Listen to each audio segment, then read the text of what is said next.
The werewolf tells all to the world. Will this change the paranormal to the normal, the supernatural to the natural? We will see in this week's episode.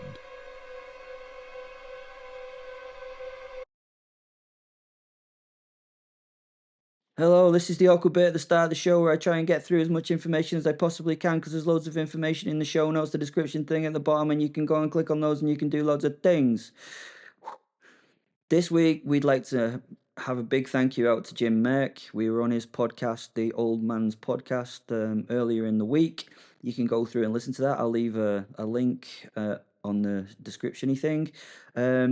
Today, he's playing a role that we are very grateful him to play. He's playing himself, but he's really good. Well, he would be, wouldn't he? But yeah, he's a podcaster of repute. He has radio shows around the world.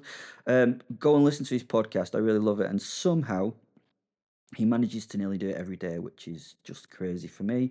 We've got great news on the merchandising front coming up. I'll fill you in with more on that next week.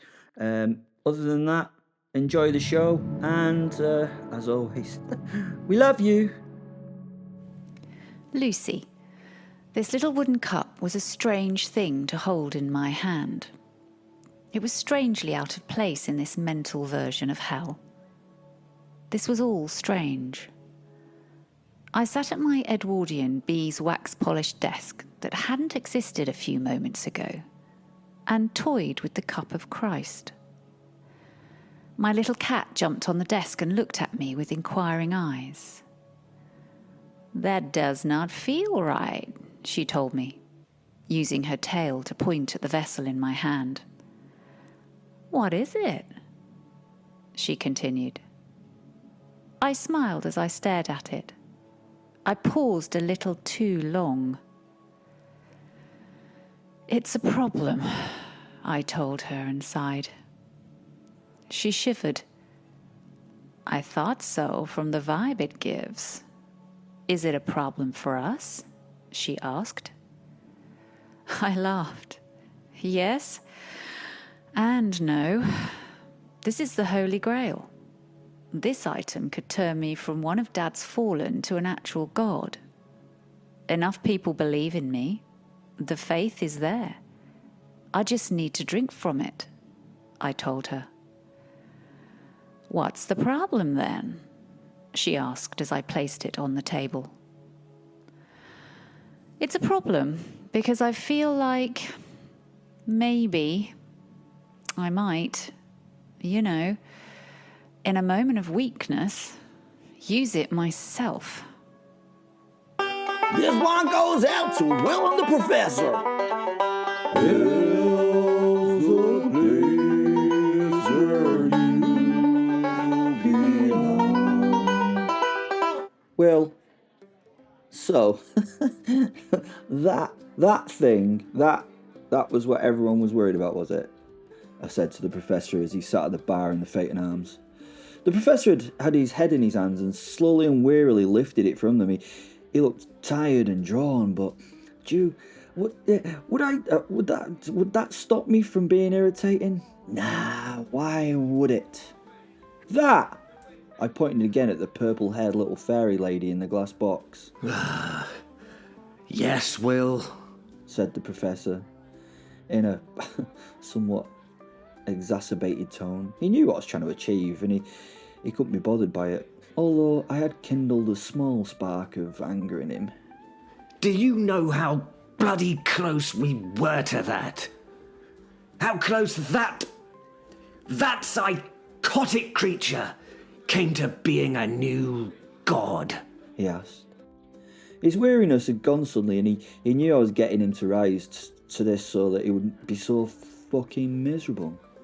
You, sir, are a cad and a bounder, but your endeavours to inspire some cheer, however broken, are appreciated. But remember, he pointed to the box, remember that she also had you restrained in a chair and was going to train you as her lapdog. I laughed at this. Yeah, he was right. We sat for some time now, both smiling and staring at our slowly emptying glasses, listening to the music over the bar's out-of-place futuristic speakers. The professor laughed as he took another sip. I genuinely forgot the spoons and a washboard were a worthy rhythm section, said the professor, nodding along to the tune. What is this, Bozzy? He asked a pink, glowing djinn who was holding court with several elves at the other end of the bar. Bozzy returned. What's this? That's Michael 20 years old, I think, Simon. No, the music, it's good. Oh, yeah. Guy has podcasts with good music on it. Came across him because he's like us, said Bozzy. Like us? Yeah, he's an old man, and he has excellent taste, just like us. In fact, that is what he has cunningly called his show, the Old Man Podcast. I suppose at our age it would be Ye Oldie Man, but he does not butt into music, and I like that. Well, not unless he really feels like it, and I can also respect that.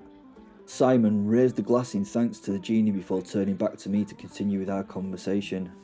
You know what the hardest part of this job is, Will? The prof asked me. The hours? I laughed as did he. No, actually, it's the secrecy. Often, I wonder if it would just be better all round if it all got out there, you know? If all this paranormal was somehow, normalised. The supernatural just became natural, in the public consciousness. Well, no, why can't it become the normal? I asked him. He turned to me, a look of puzzlement across his face. He started a sentence and stopped and looked at me and blinked. He started another sentence and stopped and looked confused. I don't actually know. He laughed, taking a drink and swirling it around his mouth. But those are the rules, he said, pointing to the sky and using a gesture to sort of denote who his boss was up there. Anyway, I need to go and, He paused.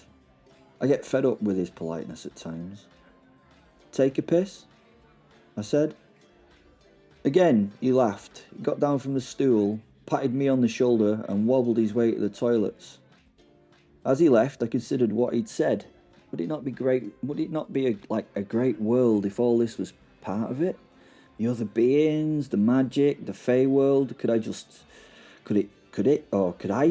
me be an accepted thing? Oh, he's a werewolf, people would say, and other people would have to point out that they were just being cryptist. Is that right? Is racist? So maybe cryptist is? I don't know.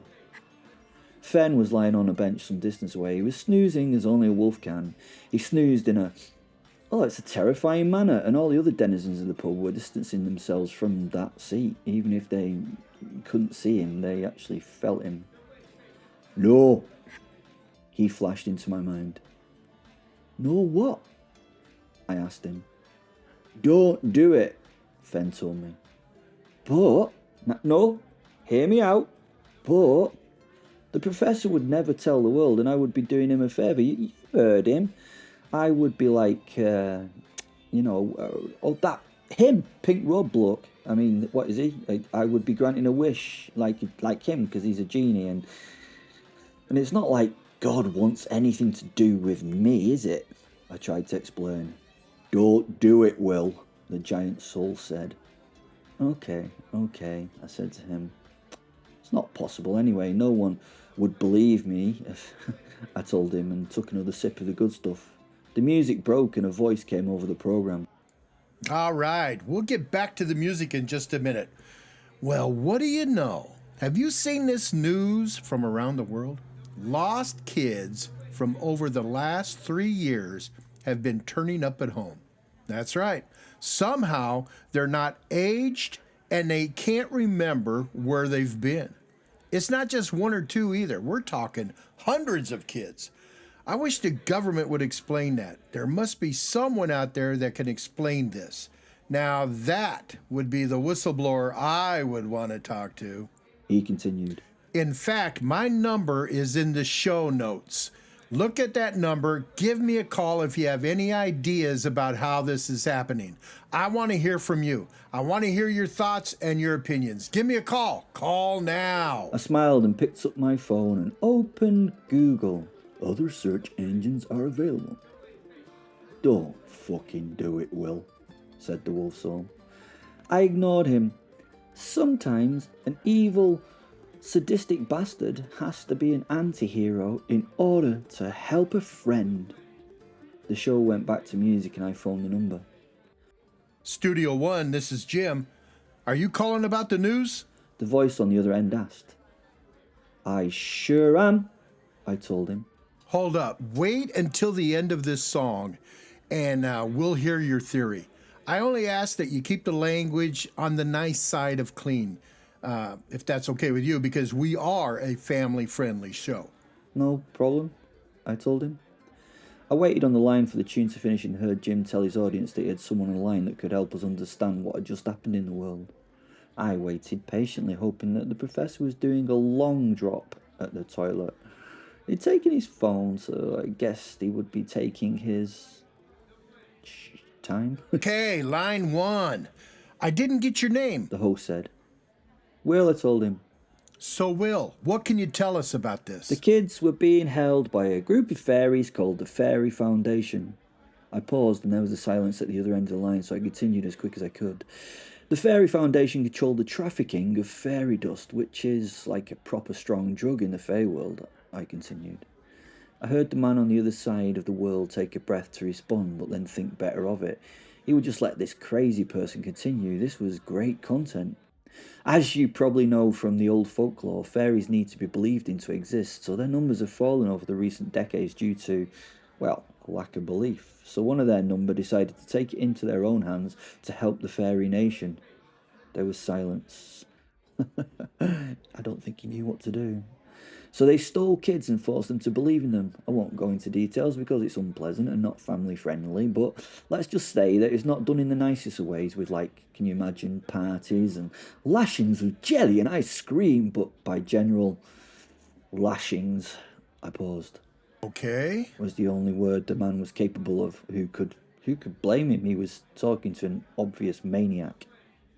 The children have been returned due to the intervention of a team of supernatural law enforcers, which, do you know what?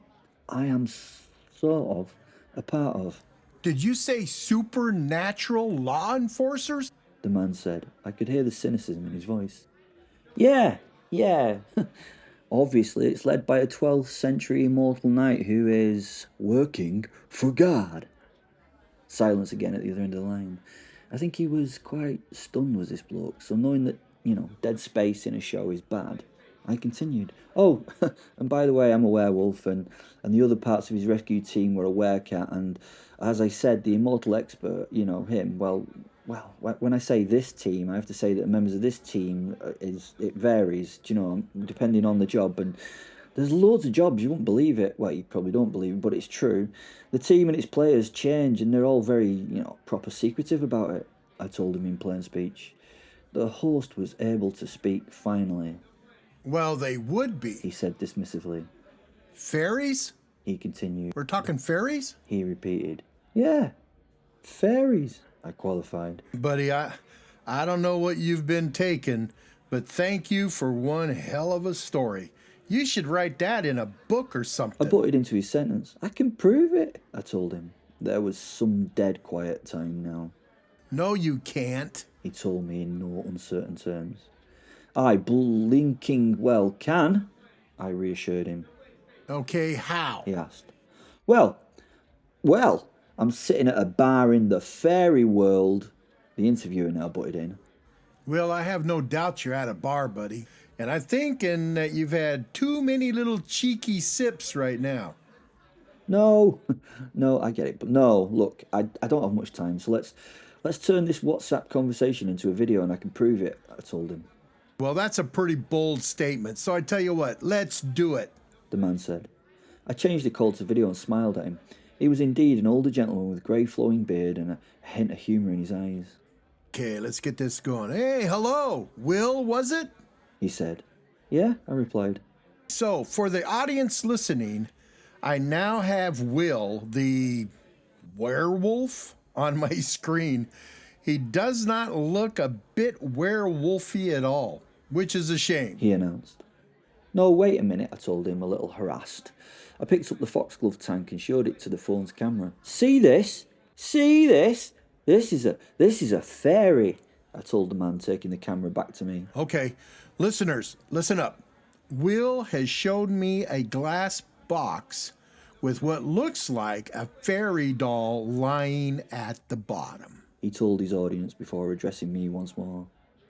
I don't know, man. Looks like a little prop.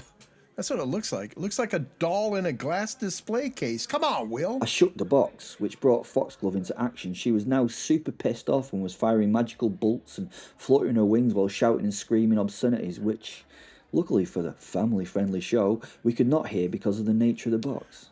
I don't know. That's a pretty good trick right there. That ain't real, though. He laughed. You know, I've seen all kinds of magic shows in Las Vegas, man. I had to think, how was I going to do this?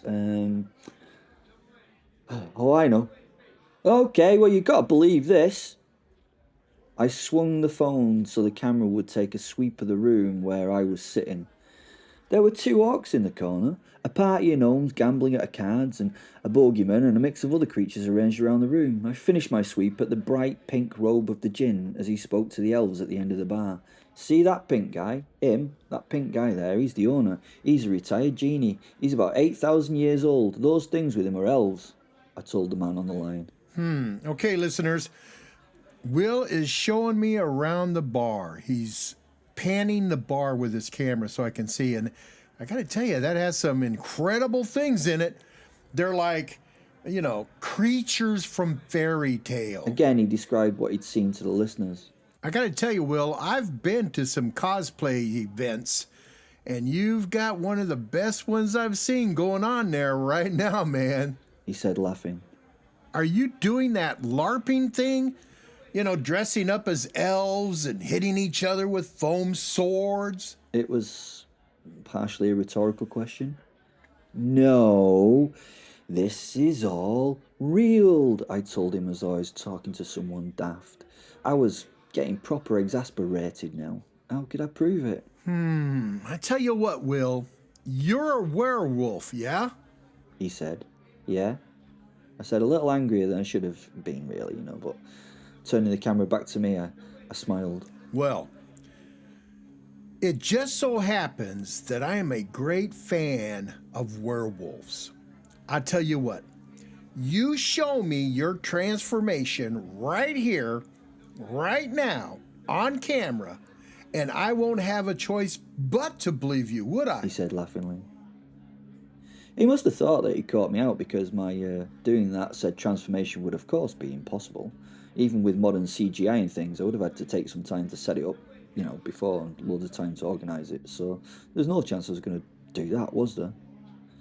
Is that all I've got to do? I asked him. I was a little shocked at actually how easily that, I would convince him.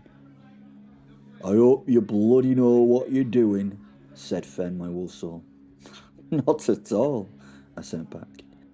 All right then, he said, rolling off his bench. Fen then wandered over to me laughing and we transformed. He became a black mist that my body absorbed, and then instantly we changed to the black-haired werewolf with the blazing yellow eyes that I love. Just sitting on a bar stool. Bit odd, but werewolves sometimes do it. Surprisingly, this transformation went without comment in the room. As you can imagine, this wasn't the most bizarre thing to happen in that room ever, so they just ignored it. The man on the other end of the line was sort of the opposite. He was stunned. I could see that. Jeez. I have to say, people, that I just saw a man turn into a werewolf. Good night. I know it makes no sense. It doesn't make no sense to me, and this is no prank of my doing. That man became a werewolf right in front of me. I can't explain that. That was not a camera trick. This is no special effects. That was... Well, I had to go for a pee-pee, and that's just how it goes. Sometimes it's just a trickly thing, and other times it flows. Behind me, the professor wandered back into the room, somewhat satisfied with his time away. What he wasn't ready for was he wasn't ready for me, in my werewolf form, to be on my phone. He sort of stopped and gulped for a moment, and then he heard the host over the radio. That was real, which must mean, ooh, oh my goodness, that the whole story he's been telling us is true. It can't be. This is incredible. I swear on the good Lord's right hand that I am not trying to trick anyone. The professor went white and then into action. Will, what are you doing? He asked me as I returned to my human form, although now naked. I did it for you, I told him. The host continued to speak in the background. He was telling his audience how he was going to upload the footage from the conversation to YouTube and that he wanted everyone to see this. Oh man, this is going to blow up. This is going to go viral. This could break the darn internet right now, people, I'm telling you. I mean, you gotta believe me, this is real. I'm gonna be rich, he told his listeners. What were you thinking, man? Yelled the prof. Will! You can thank me when you calm the fuck down, Simon, I told him. He ran over and went to slap me, but thought better of it. Bozzy! He yelled at the pink robe of the djinn, who turned to face him with empty robes. This bloody idiot just announced everything to the whole wide world, and he's given them proof to boot.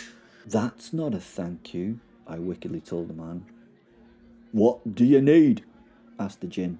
Look, wherever this chap Jim is, I need to go there, wherever that is.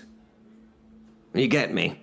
He said, pointing to the speaker that the announcer was continuing to disclose facts about the things that he'd sort of seen through. Bloody Faunt's gone back to the manor, so we can't transport her there with me because of the stupidly good job I did at stopping that sort of stuff from happening. He continued. I need someone other than me, you understand, to do the killing bit. I mean, it's an act of murder. I'm really not supposed to do the killing of the innocent people, the aforementioned acts of murder. I mean, it's part of my job description, you know, as an employee of our Lord and Saviour, Jesus Christ himself. So I was wondering, Bozzy, do you know where Sally is? He asked the djinn. The hooded figure nodded. Can you get her there with me? He asked the genie again, pointing at the speakers that would continue to talk about the situation. The host of the show at this point had someone new on the line that was agreeing that it all made sense, and I smiled. The djinn nodded at the prof. I'll get you there, Simon, he told him. The professor now turned to me, and I could see that he was, let's just say, slightly perturbed. See you. Oh, I don't even have the vocabulary to tell you how much I dislike you right now. But suffice to say, it's a very great deal. Then he disappeared. Silence again, except for the host of the show and his phone call, which continued for a few seconds, and then we could hear someone banging, on something at the other end of the, what would you call it? The radio? I don't know. It must have been a door as we heard it open and the host respond. How the hell did you get in here? He asked whoever it was. Ah, hello, old chap. I'm sorry to be the bringer of bad news, but, Sally, dear, would you mind doing the needful? And for the avoidance of doubt, I do mean to go do that voodoo that you do whenever you do that voodoo that you do so well. If you get me. Sally, is it? Oh, Sally, aren't you quite the bowl of peaches? And so, Sally, it's over to you. Something slammed into the room and the host started screaming with a snarling thing I could recognise as a werewolf tore into him. The sounds were, well, quite literally ripping and tearing. Oh dear. Oh, sorry about that. Was heard over the horrendous noises. As this went on, we could hear the professor as he talked to himself out loud. Oh dear. I really am honestly, utterly sorry about that old chap. Still, can't be helped. Right. Bloody modern technology. How do I turn this off and get rid of the... Oh, God, if only I had one of those youngsters here. You know, the Gen Zs, or Gen Z, perhaps. They could probably show me how all this works. The background noise is sort of finally and thankfully stopped. Ah, yes, here we go. People of this, program thing. What a wheeze that was, Jim's such a practical joker. Phew, can you imagine how hard it was for him to set that all up? What a topical prank. Well done him, eh? Right. Sally, yes. You'd better take my jacket, my dear. Cover you up. That's better. Now tell me, old girl, how do I turn this bloody thing off? Ah, yes. Right, there it is. Silence. I laughed. This was fucking hilarious. After a few moments, the professor appeared sitting on his stool and breathing heavy. I could see by his demeanour that he was not in a good mood. I looked around for Sally, but sadly she weren't there. I sat quietly. I didn't want to spoil his train of thought, his stewing and a brewing. Eventually he turned towards me and I could tell he was just managing to stay on the right side of utterly losing it, as he would say. You are an utter bastard. He told me as he reached for his glass and threw its contents down his throat, holding the now empty glass up for Fliss, the barkeep, for a refill. The gin floated over. I could tell he was also proper annoyed due to the, raging flaming colours of his robes. It was easy to read his body language, even though he didn't actually have one you could see. "You okay, Simon?" he asked the prof. No, I'm bloody not, thank you very much. Simon said. There was a moment of quiet while Fliss refilled his glass. Once the glass had a good measure, she went to take the bottle back. Simon stayed her hand and took the bottle from her with a smile. Thank you, Fliss, he told the elf as he filled the large tumbler right to the top and sank its entire contents before then refilling it again. "What's that gonna do, Simon?" I could hear the concern in the gin's voice. The professor sank the next glass of spirit and sighed deeply. You know what, Bozzy? He told the robed genie. I'm going to have a nice long rest at the Priory, he said. The hood turned to me and shrugged. "But that's that place for addicts and alcoholics," he told the professor. "Didn't you just come out there clean as a whistle not much more than 6 months ago, Simon, didn't you?" I did indeed, said the immortal man. Which, as you can see, is an imbalance I'm endeavouring to redress with each and every glass, he said. Now, Fliss, might I trouble you for another bottle of the 20-year-old, my dear? In fact, whatever's left in the cellar, you'd probably best reserve it for me if you'd be so kind. I can't have some other blighter getting their chops around the good stuff. Now, if you don't mind, I'll be over there in that corner, making like Michael Stipe and getting on with the task at hand. Oblivion and the Priory await.